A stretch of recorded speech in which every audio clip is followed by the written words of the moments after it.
안녕하세요. 사랑목장 오은화 자매입니다. 생활간증입니다. 작년 연말 마음이 힘든 일이 생기면서 교회에서 선포되는 말씀이 귀에 들어오질 않았다. 너무도 괴로웠다. 그 상태가 오래 지속되면 좋아할 대상은 사단밖에 없음을 알기에 주님 앞에서 독대하는 시간을 가지며 씨름하고 씨름했다. 주님의 크신 은혜로 내 생각, 내 감정, 내 판단 모두를 감사함으로 내려놓게 하셨다. 이 과정을 통해 내 안에 그리스도의 사랑과 믿음이 없음을 정확하게 드러내 주셨다.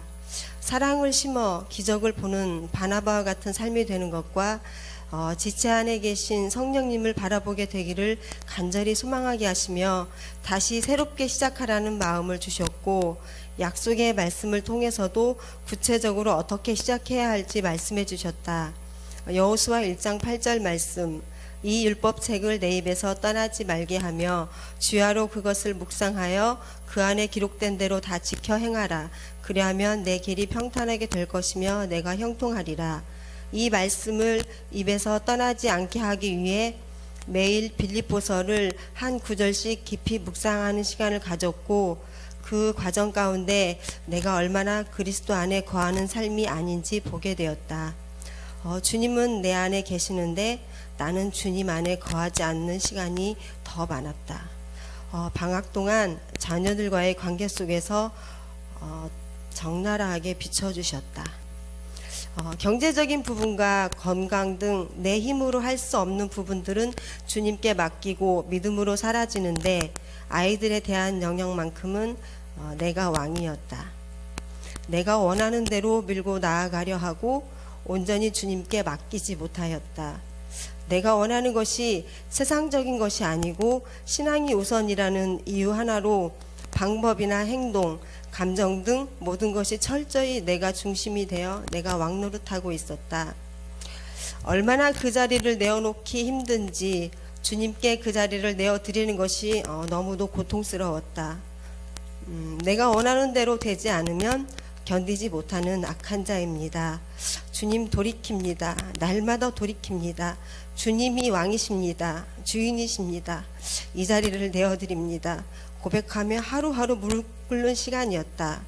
이 시기를 통과하면서 지체들을 통해 응원하시는 하나님의 손길을 느꼈다. 아이들과 따로따로 여행 다녀오라며 일주일 간격으로 여행 예약을 해주는 지체, 아이들을 집으로 초대해서 함께 해주겠다는 지체, 아이와 교제해주는 지체, 집으로 맛있는 것들을 배달해주는 지체 등 귀한 지체들을 통해 낙심하지 않도록 마음을 지켜주시고 붙잡고 가시는 주님께 감사 찬양드립니다. 가장 약한 영역을 주님께 던지며 나아가기 시작하자 이번에는 형제의 고충이 점점 크고 무겁게 다가왔다. 그러면서 돈을 묵상하게 되었다. 빚을 갚을 만큼의 돈만 주어지면 좋겠다는 마음이 커갈수록 돈의 유력과 돈의 간절함이 커갔다. 그 무렵 누구보다 힘들고 고난 가운데 있는 지체로부터 기도 부탁 문자가 왔다. 긴 시간 버티고 이겨내고 있는 것만으로도 고마운 지체이다. 이제까지는 격려와 응원으로 자매를 대해왔지만 그것만으로는 도움이 될 수 없음을 느꼈고, 어떻게 기도 부탁 문자에 답을 보내야 할지 기도할 수밖에 없었다. 주님이 하실 일을 구체적으로 알 수는 없지만 우리 쪽에서 할 일은 보였다. 그 자매가 더 아프고 힘들 수도 있지만 이렇게 보낼 수밖에 없었다. 바닥을 쳐서라도 주님을 붙잡을 수만 있다면 주님은 하실 것이고, 자매님의 고통과 고민, 씨름 등 모든 것이 헛것으로 끝나지 않을 것과, 지옥과 같은 이 시간을 통과하면서 아버지의 뜻을 조금씩 알게 될 것과, 세상의 것 다 잃어버려도 네가 나를 사랑하느냐고 묻고 계시는 것과, 지독히도 그 자매를 사랑하는 하나님임을 문자로 보냈다. 격려와 응원의 메시지를 보낼 때와는 다르게 온종일 마음이 무겁고 묵직한 아픔이 떠나질 않았다. 주님 어떻게 해야 합니까? 그 자매에게 어찌 해야 합니까? 물을 수밖에 없었다. 주님이 마음속에 대답해 주신다. 은하, 네가 지금 처해 있는 상황 가운데 주님 한 분만으로 이겨나가고 기쁘게 사는 것이 그 자매도 이길 수 있는 힘이 된다고. 그 자매에게 보낸 문자와 내 자신을 위해서 주님께 구하는 것이 다른 것을 보게 하셨다. 나는 이만큼이면 되었으니 돈 좀 달라고 구하는 것을 돌이켜서 언제나처럼 감사함으로 살겠다고 고백하게 하신다. 동일한 상황에서 주님 한 분으로 이겨내고 기뻐하며 주님이 이끄시는 대로 따라가는 것이 그 자매를 위한 중복이더라고 말씀하신다. 그 순간 눌려있던 마음과 돈을 묵상하던 것이 내려놔졌다. 무언가 막혀있던 마음이 해결되면서 다시 힘을 얻고 주님께 초점이 맞춰지기 시작했다. 그리고 얼마 후 그 자매에게서 장문의 문자가 왔다. 주님의 인도하심을 보며 힘들지만 주님의 영광만을 위해 살기를 원한다는 내용이었다. 너무 감사하고 감사해서 눈물이 났다. 그리고 며칠 후 엄마에게서 전화가 왔다. 늦은 밤 다시 장폐색으로 인한 통증이 시작되었다고 제발 밤에 응급실 가지 않고 아침까지 지켜달라는 기도 부탁 전화였다. 작년 5월 장폐색이 시작되어 2달 간격으로 재발되어 고통 가운데 계신다. 장폐색은 치료가 무작정 굶는 것이다. 병원에 입원하셔도 콧줄을 꽂고 배에 가스가 사라질 때까지 굶는 것이다. 그 고통은 이루 말할 수가 없다. 그런데도 나는 기도를 할 수가 없었다. 건강과 아픈 곳을 위해 낫게 해달라는 기도를 해본 적이 너무도 아득하다. 트라우마일 수도 있고 언제나 주님이 하신 일과 행해 가시는 것을 보면 주님이 원하시는 대로 하신다는 생각이 마음 깊이 박혀 있어서 낫게 해달라는 기도를 할 수가 없다. 남동생이 20살에 강직성 척추염을 앓기 시작해서 지금까지 고통 가운데 있고, 아빠가 암으로 돌아가실 때도, 엄마가 암과 3번의 교통사고를 당했을 때도, 언니가 40대 초반에 암으로 세상을 떠났을 때도, 여동생이 갑상선과 신경쇠약으로 머리카락이 한없이 빠지고 간경화로 고통 가운데 있어도 마음으로만 고통을 함께 할 뿐이고 주님 안에만 있게 해달라는 기도 외에는 할 수가 없었다. 엄마가 고통을 호소하시며 기도하라고 하는데 할 수가 없었다. 생각나는 건 이럴 때 간절히 기도해 줄 수 있는 목장 식구들밖에 생각이 나질 않았다. 늦은 밤 문자로 기도 부탁을 했다. 내가 기도할 수 없을 때 내일처럼 기도해주는 지체들, 그 힘이 날 살리고 그 밤을 이겨낼 수 있게 했다. 새벽 3시까지 기도해주며 문자로 기도를 보내주는 지체, 언제든 엄마에게 가고 싶을 때 말하면 같이 가주겠다는 지체 등이 있음이 얼마나 큰 힘이고 감사인지. 다음날 아침 엄마에게 전화를 했다. 통증이 가라앉았다고 하신다.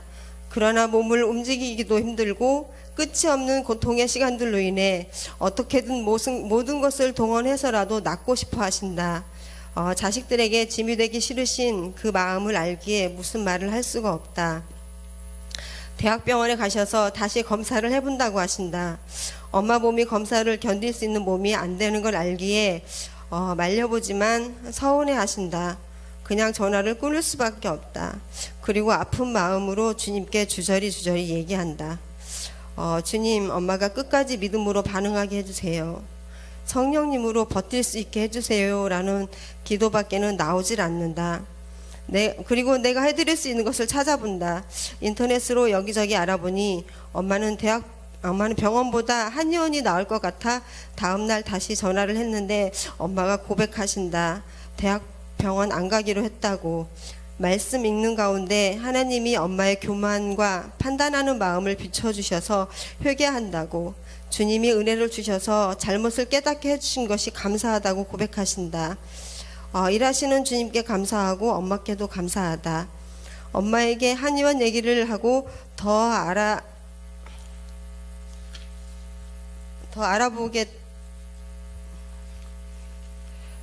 알아보고 전화 드리겠다고 했다.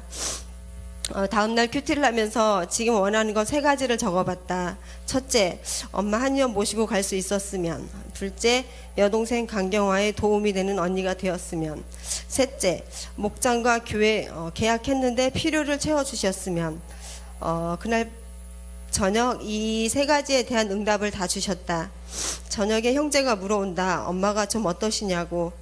형제의 상황을 알기에 엄마 얘기를 꺼내기가 조심스러웠다. 시부모님의 상황도 동일하기에. 엄마는 한의원으로 가보는 게 좋을 것 같다고 한마디 했는데 당장 서울로 오시게 하라고 한다. 주님 감사하고 감사해요. 여동생에게는 언니 노릇 한번 제대로 못한다는 생각에 미안함과 고마운 마음만 가지고 있을 뿐 표현 한번 못하고 있었다. 자존심에 말뿐인 인사는 하기가 싫어 연락조차 자주 하지 않았었다. 간경화라는 소식을 듣고도 여유가 없기에 아무것도 해줄 수가 없지만 기도하는 심정으로 사랑을 담아 문자를 보냈다. 고맙고 사랑한다는 답장이 동생에게서 왔다. 주님께 너무나 감사하다. 목장과 교회 활동하는데 필요를 채워주셨으면 하는 부분은 주님이 마음에 정확하게 말씀해 주셨다. 꼭 너를 통해 채워지기를 원하지 말라고 하신다. 그렇다. 내가 아닌 누군가로도 이제껏 채워가셨는데 결국은 편하게 일하고 싶은 마음의 동기를 보게 하신다. 매일매일 믿음을 써야 하는 것이 항상 부담이 되고 매번 채워주셨음에도 매번 부담인 것이 싫어서임을 드러내 주신다. 믿음을 써야만 하는 환경을 받아들이고 편한 방법, 편한 길을 내려놓고 주님을 의지하며 하루하루 살아가기를 고백하고 결단하게 하신다. 주님 감사합니다. 그리고 3월 초 하나님 나라 큐티를 통해 주신 은혜가 너무 크다. 내가 인지하지 못하고 살아갈 때조차도 은혜로 살고 있었음을 보게 하셨다. 출애굽기 21장 12절에서 27절 말씀. 눈에는 눈, 이에는 이. 말씀 가운데 눈에 들어오는 단어에 밑줄을 그어봤다. 홧김에 죽인 자는 죽어야 한다. 화상은 화상으로, 상처는 상처로, 멍은 멍으로, 목숨은 목숨으로. 홧김에 얼마나 말로 아이들을 죽였던가. 그리고 내 자신이 죄를 지었을 때는 그 대가를 가볍게 치르기를 얼마나 원하는지를 보게 하신다. 어떤 죄든 가볍게 여기면 안 되며 죄의 대가가 따른다는 것을 잊지 않고 나로 인해 누군가가 피해를 보고 아파한다면 갚아주어야 한다. 꼭 갚아줘야 한다. 주님, 경제적으로 준 피해, 정신적으로 준 피해, 감정적으로 준 피해, 가족들과 지체들, 나라에 준 피해 어찌하오리까 아버지.